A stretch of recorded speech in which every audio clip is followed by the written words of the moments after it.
Hello and welcome everyone to the Intrepid Museum's live virtual programming. Thank you so much for joining us today for Codebreakers. My name is Alicia and I'm an educator at the Intrepid Sea, Air, and Space Museum here in New York City. I'll be your host for today for the program. And just as a reminder, the museum's live streams are free. And if you'd like to support us in delivering this exciting new content, please click on the link in the comments or in the description. So feel free to use the chat today to say hello. Let us know where you're tuning in from and let us know if you've ever been to the Intrepid before. And of course, if you have any questions, you can put them there as well. Now, at the Intrepid Museum, our mission is to honor our heroes, educate the public, and inspire our youth. And today we are going to be talking a little bit about spying and espionage. So we'll talk a little bit about the ways that the Navy could communicate while at sea, and also how we keep pilots safe by keeping them somewhat hidden in plain sight, and also keeping the information that they may be carrying safe by encoding it. So, a quick recap for those of you who may not be familiar.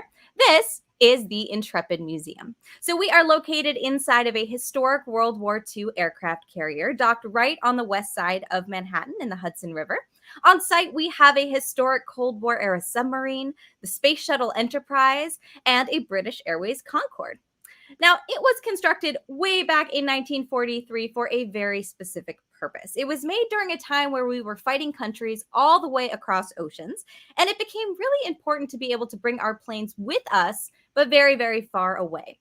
So while we were fighting these battles, we were at sea, and we needed a way to launch and to land our planes while we were out there in the middle of the ocean, and thus the aircraft carrier was born.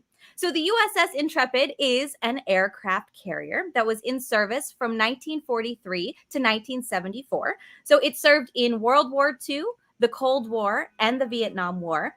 And later, after it was decommissioned, it was rescued from the scrapyard and turned into a museum. And believe it or not, next year we are going to be celebrating our 40th anniversary as a museum. Can you imagine? Now, of course, while at sea, the Navy wanted to protect its aviators and its ships, and we wanted to keep them safe while they were, off on their dangerous missions. And one way that they could do this was by hiding them in plain sight. So tell me in the chat, does anyone know what that is called? When something is right in front of you, but it's kind of hard to see. Maybe it uses a certain color to help blend in with its surroundings. So a lot of animals might use this. The military absolutely did too. What is that called? Does anyone happen to know? Tell me in the chat if you know. But in order to disguise, everyone, these huge hunks of metal, whether you're at sea or in the air, we use something called camouflage. Yeah, so this can be done with colors or patterns of all sorts, all different kinds of designs. And if you know any, let me know in the chat. What are some animals that you think might use this sort of camouflage to protect themselves? Can you think of any? Let me know if you think of any. By the way, did you see in this picture here, can you find the hunter that's standing in this picture in plain sight? I'll give you a second to look at it. Where do you see a hunter here? See if you can find it. And there he is. So he blends kind of in with that tree. So we wear, these colors sometimes that can help us to blend in with our surroundings. Now, there are actually a few different types of camouflage that we're going to talk about today. The first is very commonly found in the animal world. And it's probably what you think of when you think of that sort of military camo pattern. This is something called obscuring. All right, so obscuring camouflage is this blending in using similar colors or patterns as your surrounding area. So a really great example of this is a flounder. They've got colors and patterns that help them to really easily disguise themselves with the ocean floor. So take a look at this picture. Do you see that flounder there? Yep, there he is. So that sandy color actually looks exactly like the sand that he is swimming over. So that is going to help him to protect himself by blending in with the floor. Now, another example of this is the snowshoe hare. Now, during the warmer months, it has a brown coat of fur to help to blend in with its woody and grassy surroundings.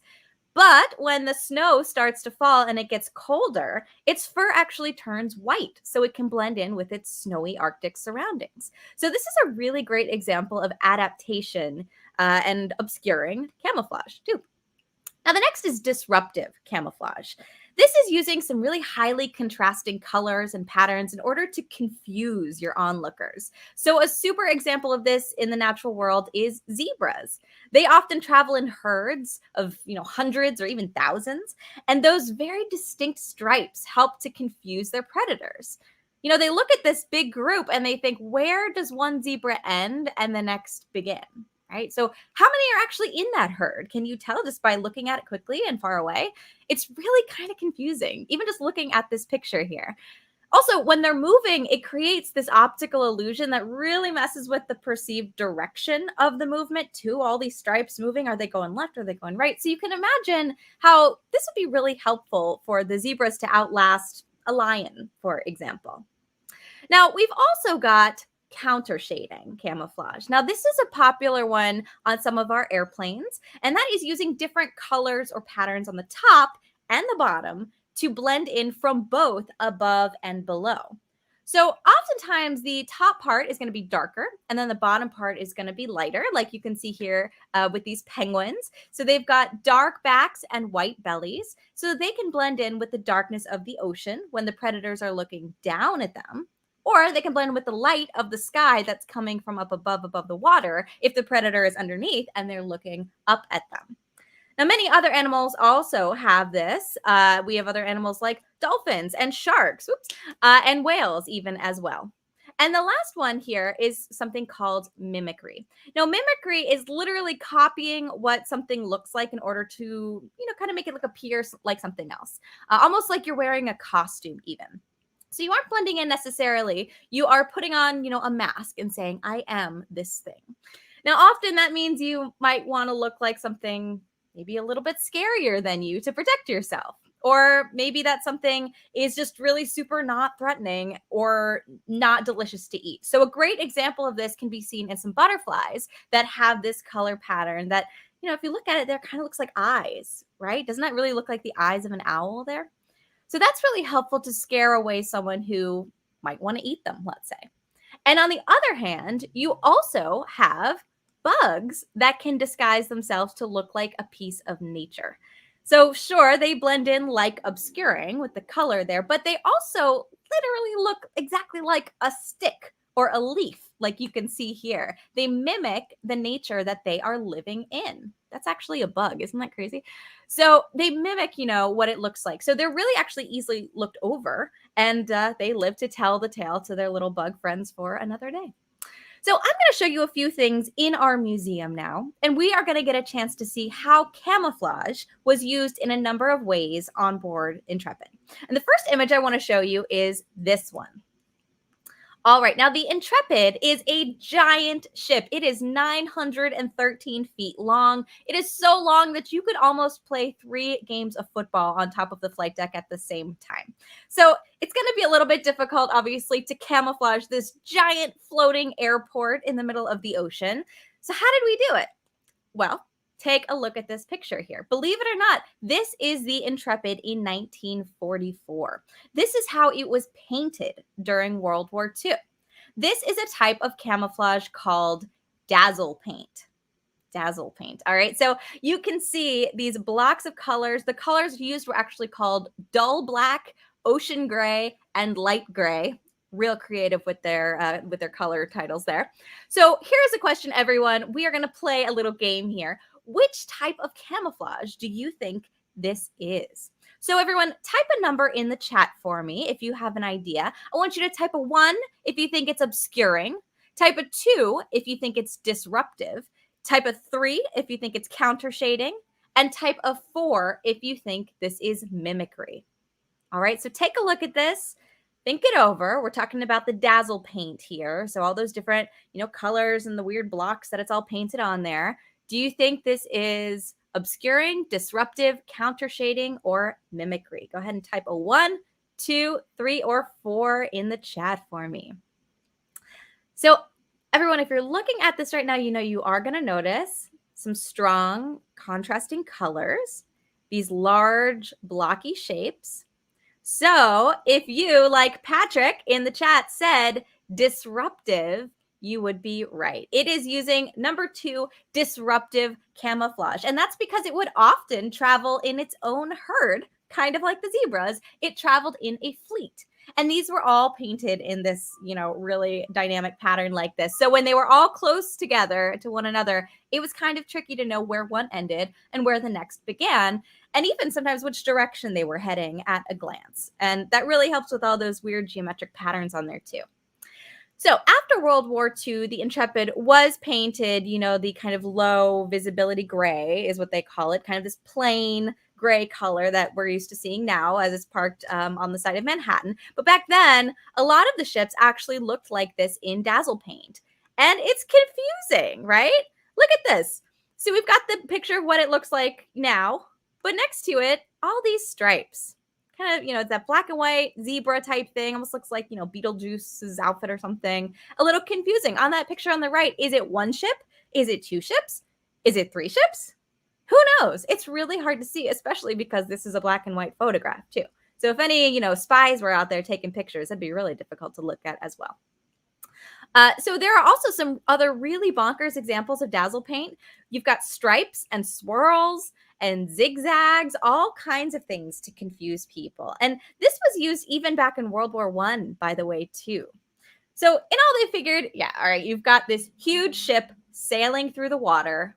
There's no way you're going to be able to blend in with the ocean entirely. So, best bet would just be to confuse people. And it worked.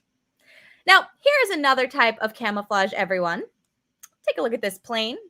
If you've ever been to our museum or maybe seen one of our other programs online here, you've probably seen this plane before. We do love it. This is actually my favorite plane that's in the collection here. This is the oldest plane in the collection. It's from World War II. This is the Avenger. This is a torpedo bomber, and you can tell by that big torpedo down underneath it there.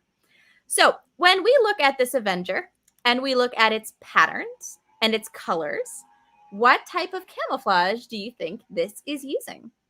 So once again, in the comments section, please for me type a 1 if you think this is obscuring, type a 2 if you think it's disruptive, type a 3 if you think this is counter shading, and type a 4 if you think this is mimicry.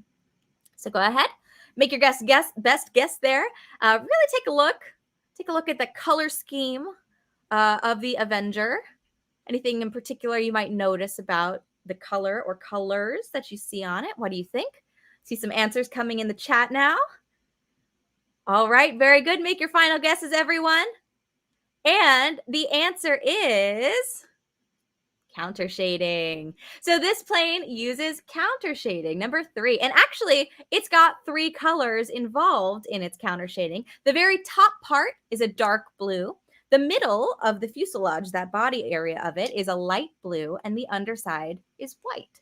So thinking about that, what do you think it's trying to blend in with? What do you think that dark blue color is for? What does that blend in with, right? And then why the lighter blue? And then why the white underneath? And again, we can think about this in terms of our animal kingdom too. So, you can think about, you've got your shark here, you've got your penguins before that we talked about. So everyone, if you are, above the plane looking down at it, it's going to be usually flying kind of low. So when you're looking down at it, it's going to blend in with the ocean. Usually that ocean is that dark blue color. And then if you're flying right alongside of it, it's going to be that light blue, kind of like the light blue of the sky. Hopefully it's a nice day. And then if you are underneath it, looking up at it, it's going to blend in really nicely with the clouds, that white color. So Avengers are a really, really good example of counter shading. Now here is another example of camouflage. This is the MiG-21. This is a very, very fast jet plane. It's actually a Vietnamese plane, and this plane would have been flying during the Vietnam War. So when we look at the MiG-21, you can see it also has some very distinct coloring on it. So a question for you again. Which type of camouflage is this one using? In the comment section, let me know what you think. If it's obscuring, type 1. If it's disruptive, type 2. If you think counter shading, type 3. And if you think it's mimicry, type 4. So really think about what we talked about earlier. Look at some of those characteristics here. Think about where it might be flying and tell me what type of camouflage you think this MiG-21 is using. Think very carefully about this one now. So it does have that green coloring at the top. It's also got that lighter coloring on the bottom still, though. So what do you think? A little tricky on this one. Obscuring, disruptive, countershading, or mimicry? All right.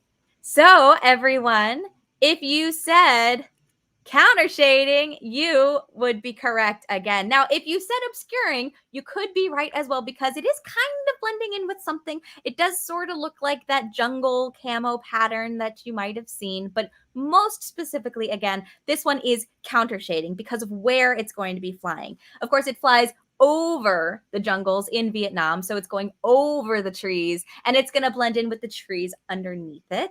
And then again, if you look up, it's going to blend a little bit more in with the sky. So there's a little bit of a trick question for you there, but I see we had some threes in the chat still too. So good job. Jungle and sky, exactly. Now, next to it on the flight deck is this one, the MiG-17. So it's kind of like the little brother to the MiG-21, we say, and it's also a Vietnamese plane. Look closely at this one. Now, this one is a little bit different. So looking at this image, which kind of camouflage do you think the MiG-17 uses? Is this obscuring, type 1, disruptive, type 2, countershading, type 3, or mimicry, type 4? So look at the patterns in the colors of this plane. Think again about where this one might be trying to blend in.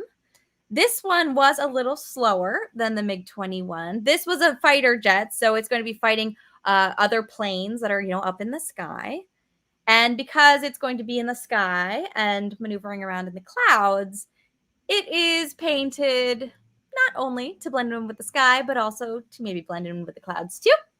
So everyone, if you said obscuring for this one, number 1, you would be correct. This one is a little tricky too. So this one actually hides itself in plain sight in the sky using all of those shades of blue. And here are some images that you can look at too, that, you can actually see it flying in the sky.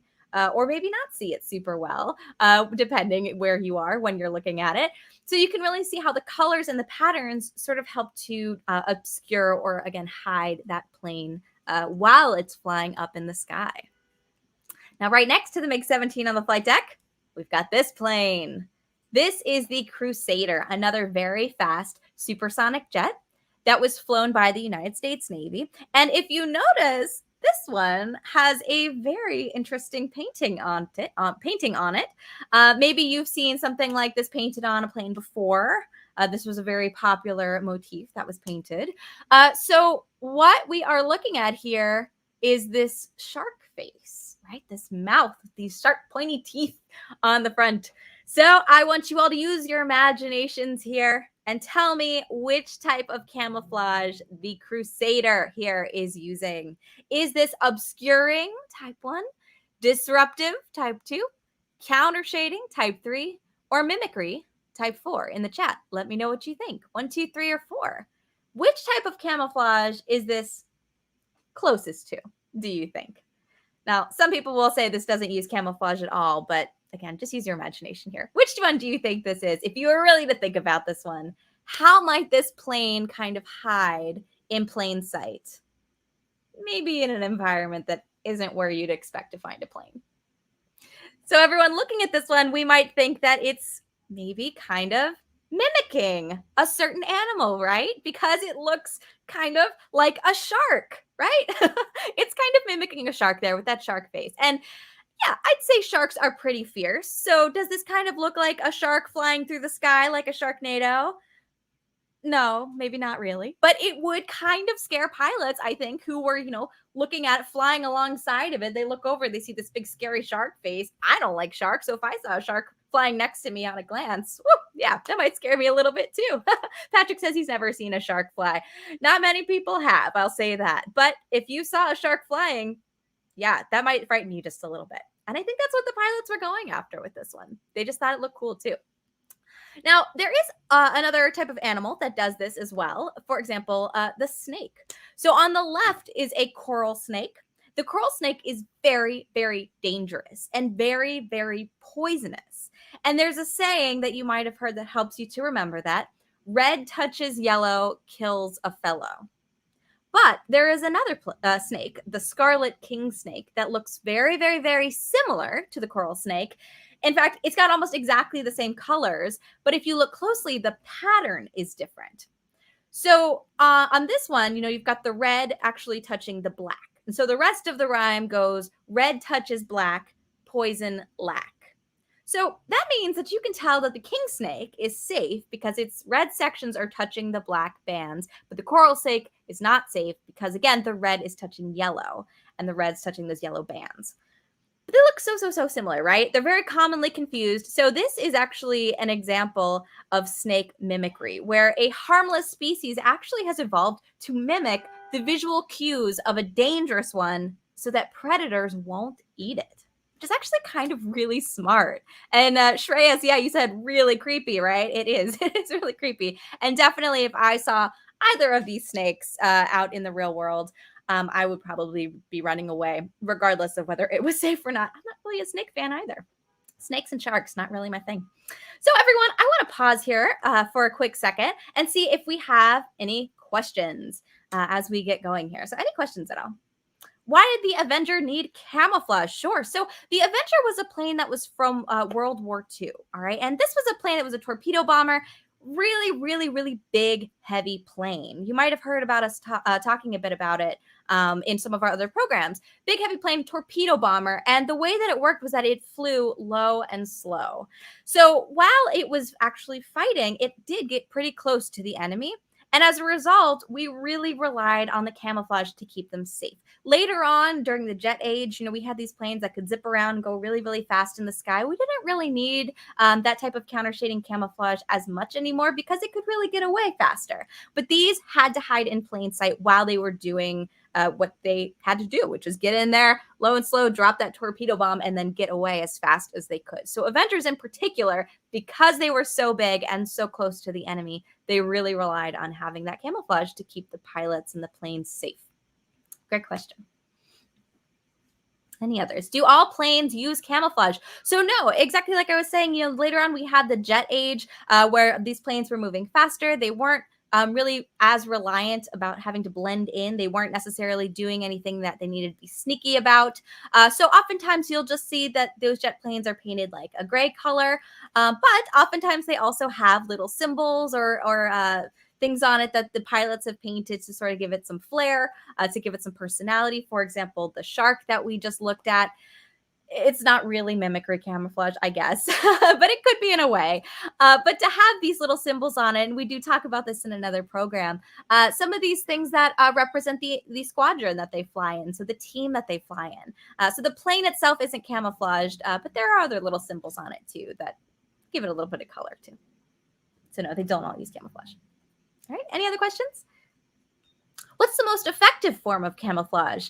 So really, there's not an answer to that. Really, it depends on what you are trying to hide from and where you are. Whatever the most effective form of camouflage is very dependent on the situation. So, for example, if I had, if I was, Dazzle Paint, right? Let's say that the Intrepid had Dazzle Paint on and it's out in the middle of the ocean by itself. That's going to stand out like a sore thumb. But Dazzle Paint's really effective when it's in a group with other things, right? Same thing with, if you had, let's say, the green, that camo color on a plane that is flying through the sky in an area where it's the desert, maybe, right?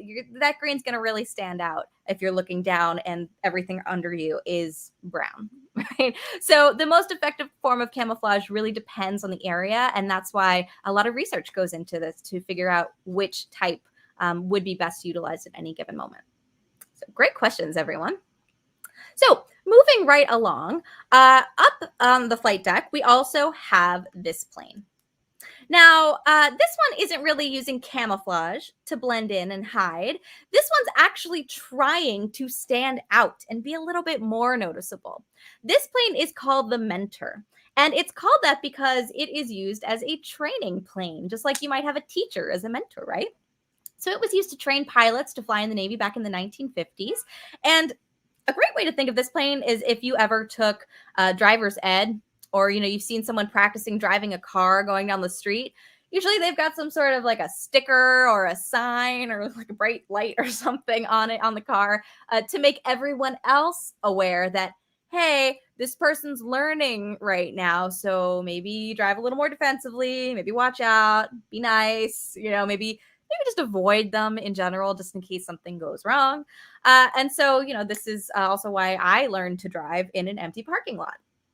So this is kind of the same idea. They painted it this really bright red and white because it is very, very visible up in the sky. Red is a very eye-catching color, and you're really going to see it, and maybe not fly too close to it if you can help it.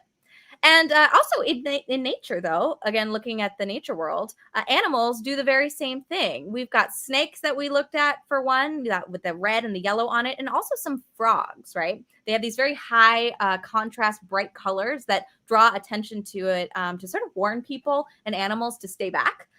Just like a bright red stop sign, right? Really catches your attention, hopefully, and hopefully you then stop. So again, bright red frog here, very, very, very poisonous from, I believe, the Amazon.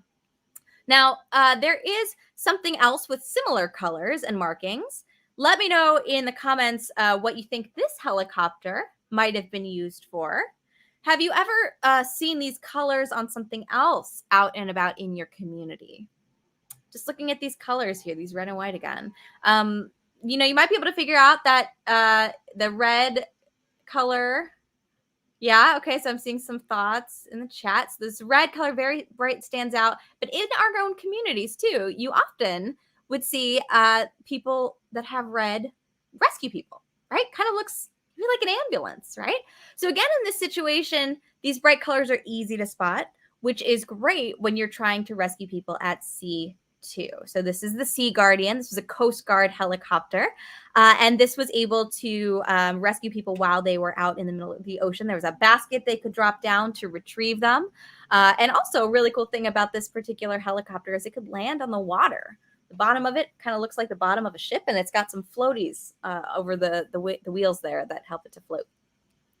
Now, this plane never took off from the Intrepid, but we are really lucky to have it. This is the fastest plane ever built. This is the Lockheed A12, a CIA spy plane. And this plane could go Mach 3. So that is 3 times the speed of sound. That is over 2,000 miles an hour. And it also went up to about 80,000 feet. So that is actually so high that the pilot had to wear a pressurized suit, just like astronauts, in order to be able to breathe while he was flying up there. But this was during the Cold War in the 1960s. So the main job of the A-12 was to spy on the Soviet Union. So it was supposed to fly really fast and really high and take a bunch of pictures. Now, if I told you that this was a spy plane and that it was camouflaged, you could probably guess what time of day maybe this plane might be flown while it spied on the Soviet Union.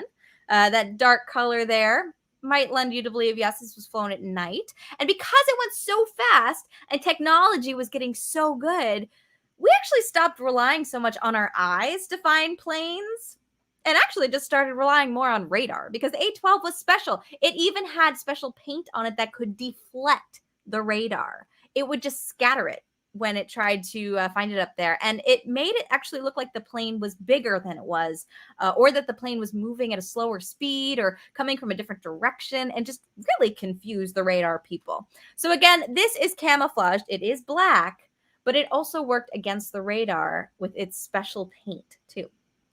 Now, all of these camouflage strategies that the planes were used were also, of course, to make sure that the pilots and the sailors were safe while they were out on their missions. And so now we are actually going to shift and talk about how sailors and pilots were able to keep their communications secret using codes. So we're going to take a look inside of this area of the Intrepid now, up on the flight deck. This is called the island, and that is where a lot of navigation and communications were based, all sort of in one central area. So you're going to be literally steering the ship up at the top of the helm there, but that's also where they do a lot of communication as well. So in the bridge for navigation, you can see lots of maps for plotting. You see lots of instruments like radar that help us with navigation. It was also very busy and a very important area. And as we move closer to the front of the island, you will also see something else in the front of this area here, in the front of this room. So we're going to act like we're walking right through this, and you're going to see this on the wall. So if you look closely at this, you might even be able to see some words. Let me see if I can make it a little bigger for you. Some words on it. You might see Intrepid right in the center there, USS Intrepid, CV-11. You also might see some words like New Jersey and Miami, Independence and Iowa. Well, these were all the names of ships that are in what, again, we call the fleet, or the group of ships. They all stay close and in formation in order to stay safe. And, for a time, the Intrepid was something called the flagship, or the headship in the fleet. So that's why you can see Intrepid right there in the middle, and it's being protected by everyone else around it. Again, a really important job being, the aircraft carrier there was to protect all of those planes and all the pilots that were coming in and landing. So really important job, and right there in the center. So our ship is really long, remember? So imagine, you're looking out, you might think it might be kind of hard to see things directly in front of you if you're in the center in the island and you just see kind of, the runway and everything in front of you up in the front.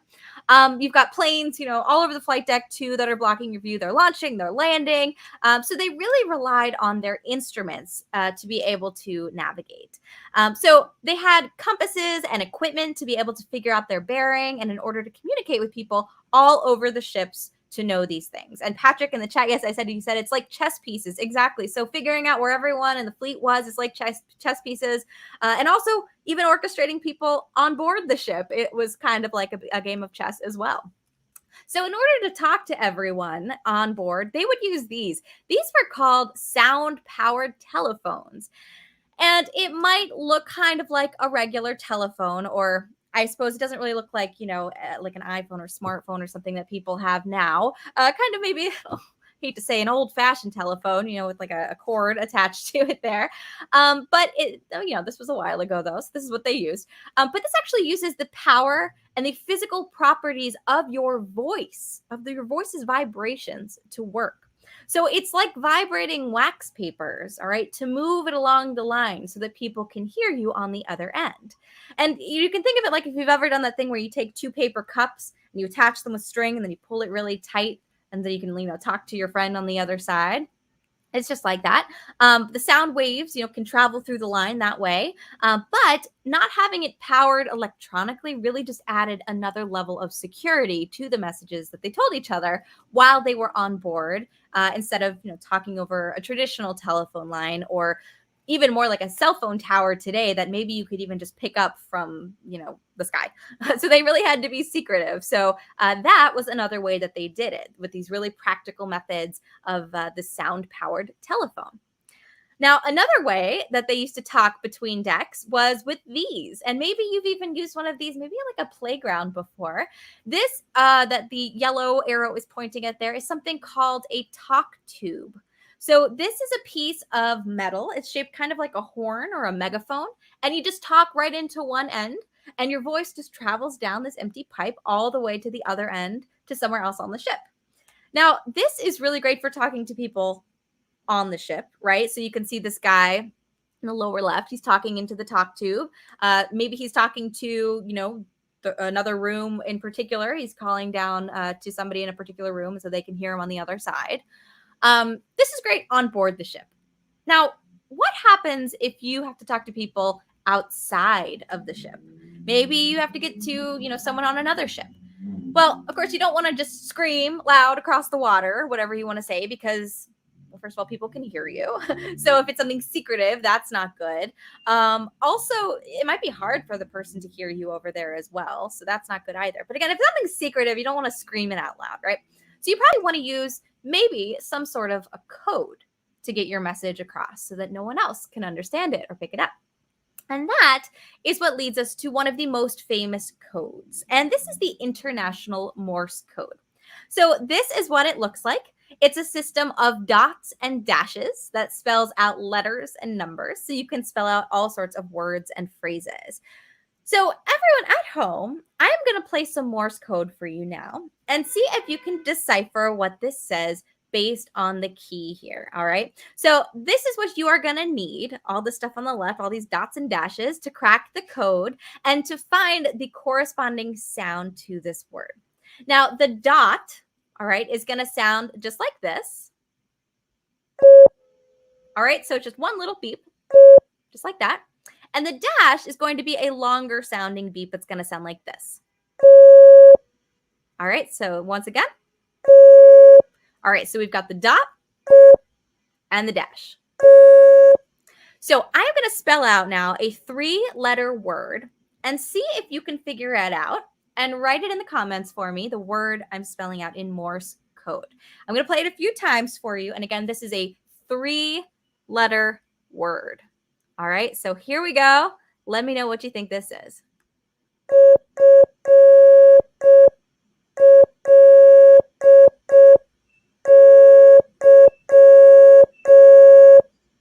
Now, again, there's a little bit of a pause in between each of the letters. So I'm going to go ahead and play it for you again. See if you can follow along.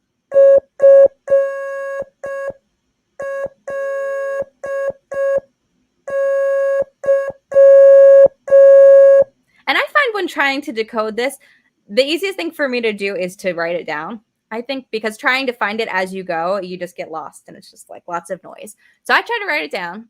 I'm going to play it for you again. See if you can figure it out again. 3-letter word. If you're having trouble figuring it out, I'll give you a little bit of a hint. This hint is that this is a command that you might give to an airplane. Okay, here we go again.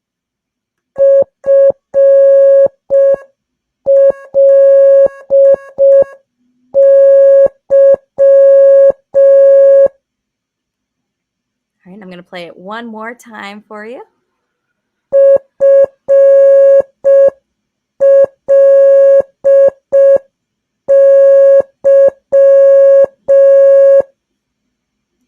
All right, my friends. So if you were able to decode that, the word that you would have decoded was fly. F-L-Y. Good job, Patrick. You got it right when I said it. Good job. So I'm going to play it one more time and see if you can follow along now looking at the Morse code, what it looks like. So again, the first letter you're going to be focusing on is F, then L, then Y. So here we go one more time.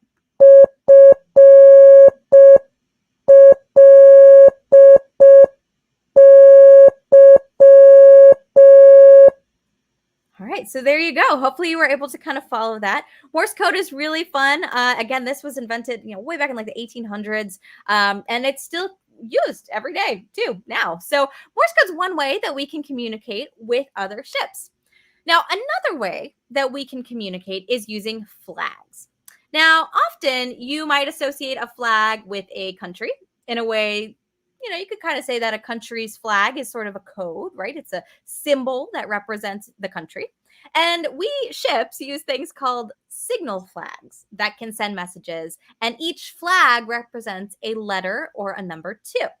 And these actually just get hung out on a line, just like you're hanging out some laundry. But oftentimes you'll see these very colorful flags. They're not just for decoration. Sometimes they just throw them out there because they do look pretty, if it's just for decoration. But more often than not, when they're out at sea, they're actually used for a very specific reason. And this is a cool picture of when we had a ship come and dock right next to us, I believe during Fleet Week. And they had all their flags out there as well. So there is a signal key for the flags as well. You can see that here. Take a look at those, all right? Get a sense of all the different colors and shapes and patterns. And I'm going to ask you another question now. So see if you can find the corresponding letters for each of these flags and let me know what this message says. So see if you can decipher this particular code. What does this say? So again, this is going to be now 3 words. This is a nautical phrase that you might hear while you're out at sea. And we are going to be looking at each of these. Each flag is 1 letter in this particular case. And so the first word is going to have 4 letters in it. The second and third word are going to have 5. And what's really nice is sometimes when there's duplicate flags, you already saw it. You already looked it up and you already know what the letter is. So you can easily see that again. And that also works across words too. So in that first word, you've got a duplicate letter. You might even, as you get about, halfway through, you might all of a sudden think you know what it is. And so you might actually be able to guess it too. But I'll give you a second as you're looking through. All right, and we have a winner in the chat. Yeah, Patrick, full steam ahead. That is exactly right. So looking at these flags, looking at these codes, this code, you can see here that F is the white square with the red diamond in it. U is the, actually, it's kind of the insignia for Poland too, now that I think of it on the planes, but it's red and white kind of checkerboard. You've got that yellow and black checkerboard for the L's, and then all of the other letters that correspond. And again, it's kind of nice in STEAM and ahead, you've actually got duplicates with the E and the A. So that's an easy, quick thing that you can figure out too. So this is, again, the signal flags that could be used in order to send messages. Now, again, maritime signal flags, everyone kind of, gets the idea of what these letters are. Here's another one for you. Tell me what this one says. This one's actually on the Intrepid too. So see if you can figure out what this one spells. So look closely at the letters. Again, there's only 4 here, so this maybe go a little faster. What do you think this one says as you're trying to figure this out? Interesting. Now, as you're decoding this one, it might kind of look like I messed up, right? Maybe spelling isn't my strong suit, huh? N, B, Q, K. What is that, right? NBQK. What is that? That doesn't make any sense, right? Nope. This is actually right. What we get here is NBQK, which is strange, but that is actually Intrepid's call name. So it was another nickname for the Intrepid, but it was a code name. It was a secret name that was used so that others didn't know which ship was talking or being talked to. And just like you might have been confused and thinking, that's not a word. I messed that up. I don't know what that is. Yeah. Right. In the chat, I see. Exactly. It was a little bit confusing. It's adding an extra layer of code to your code to make it harder to crack. There you go. Isn't that so crazy? But that is what it is. NBQK is another name for Intrepid. So everyone, looking at these codes and, this camouflage, you can really start to see how, they put a lot of time, a lot of effort into making sure that they kept everyone, themselves and their pilots and their ships all safe while they were out at sea. Through a variety of these different ways. And you all have been some excellent code breakers today.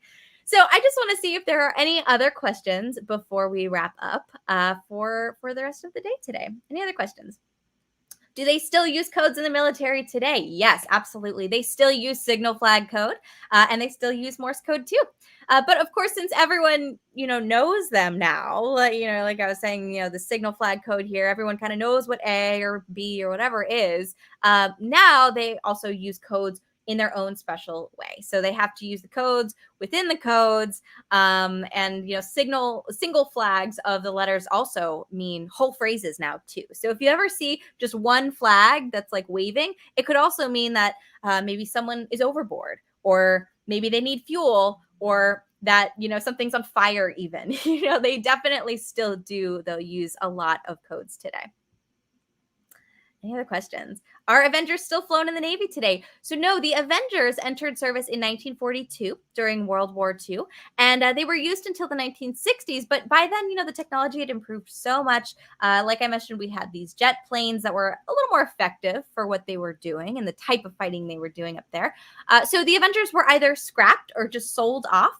A lot of them found new lives helping to put out forest fires, actually, because they could carry so much weight. All of the water, was really helpful with that. They could just, load it all up in there. And they also were used to dump pesticides in fields as well. Also, you've got, a bunch of plane buffs who also, are able to get their hands on them, and they use them for demonstrations at plane shows too. But no, the Navy no longer uses them. So good question though. Any other questions? How many planes do you have at the museum? So I believe we currently have about 28, military aircraft on display. We also have the British Airways Concorde, which was a commercial jet, which is out on our pier. And then we also have a Cold War era submarine, the Growler, and of course the NASA space shuttle, so the Enterprise. And it's all housed within or around the Intrepid itself, which is a National Historic Landmark. So there's lots of cool stuff to see if you come on by. So, my friends, if you do have any other questions about our programs, you can reach out to us through our website, intrepidmuseum.org, or also through social media. But I want to thank you all so much for watching and playing along with me today. You all were excellent code breakers. As you know, the museum has introduced a number of new live streams just like these. So please do follow and subscribe to this channel or visit our website for the latest streaming schedule. Now, just to let you all know, our our museum is back open to the public Thursdays through Sundays from 10 to 5 p.m. And on June 21st, we are so excited. We are going to be reopening 7 days a week. So if you happen to be in the neighborhood or passing by, we would love to see you back on the ship, where you can check out a number of these very cool spaces and techniques that I showed you today yourself. And that's about it for me today. So once again, everyone, thank you so much for joining us. And hopefully we will see you online for another virtual Intrepid adventure. All right. See you next time, everyone.